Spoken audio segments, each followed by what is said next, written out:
ঘরে ধান আসার আনন্দে সকাল থেকে কি করলাম। সকাল সকাল আমার ছোট্ট খামার থেকে একটা মুরগি ধরে নিয়েছি, কারণ আপনাদের ভাইয়া আজকে গাড়ি নিয়ে চলে যাবে।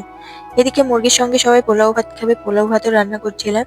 এদিকে চলে আসছে ধান মাঠ থেকে, বাইরটা একটু ঘুরে ফিরে চলে আসছে, বাকি রান্নাটা করে নিচ্ছে।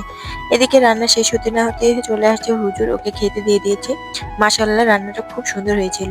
এদিকে আবারও চলে আসছে ধান, মোটামুটি ধান চলেই আসছে, আর আমি এদিকে বসে পড়েছি রসুন ভাঙতে। ধান চলে আসাতে এখন এখানে মাড়াই করে নিচ্ছে, আর এদিকে এত উঠান ভরা ধান রেখে শাশুড়ি মা চলে গেল তার মেয়ের বাড়িতে। এদিকে বাকি কাজ করছি, এখন একা একা এই সমস্ত কিছু রেডি করতে হবে। ধান গোছাচ্ছিলাম, আর এদিকে আপনাদের ভাইয়া রাগারাগি করছিল, তো তাদের কাপড় চোপড় গুলো গুছিয়ে দিলাম। এদিকে গাড়ি নিয়ে চলে গেল, আর আমি এদিকে বাকি কাজগুলো করে নিচ্ছি। এইভাবে কুলো দিয়েই ধানগুলো নিয়ে নিলাম, কারণ হলো এগুলো বিছন ধান করবে। কালকে এই ধানগুলো আবারও ওই যে মেশিন দিয়ে উড়িয়ে নেবে। সারাদিনটা এভাবেই কাটিয়েছি। আজকের মতো এই পর্যন্ত। আল্লাহ হাফেজ।